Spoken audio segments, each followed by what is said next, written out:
Hai, Assalamualaikum. Salam sejahtera semua. Okay, so hari ni coach nak sharekan dengan korang macam mana kita nak sharekan.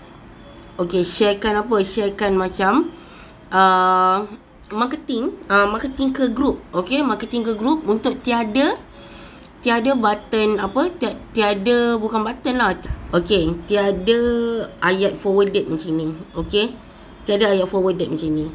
Macam tu. So caranya macam mana? Caranya adalah kalau korang nak forward kan, caranya korang tekan lama-lama.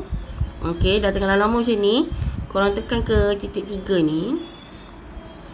Okey, lepas tu korang tekan sini button share. Okey, korang tekan share. Lepas tu korang share lah dekat siapa-siapa. Share dekat siapa-siapa. Contoh share, coach nak share dekat diri sendiri lah contoh Okay, so korang tengok dekat sini, nampak tak? Tiada button, tiada ayat yang forwarded tu. Kenapa tahu? Sometimes kan ada orang rasa macam kau ni nak forward je kan.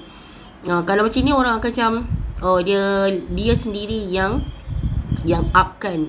Dia sendiri yang berikan gambar ni. Padahal kita share, kita forward, sama je forward, tapi dengan cara teknik share. So bila kita share, dia takkan ada perkataan forward tu. Sebab sometimes orang dia annoyed ataupun dia tak suka dengan perkataan forward tu, sebab dia rasa macam terganggu. Macam tu. Ada orang macam tu. Okay, kita nak menjaga hubungan, menjaga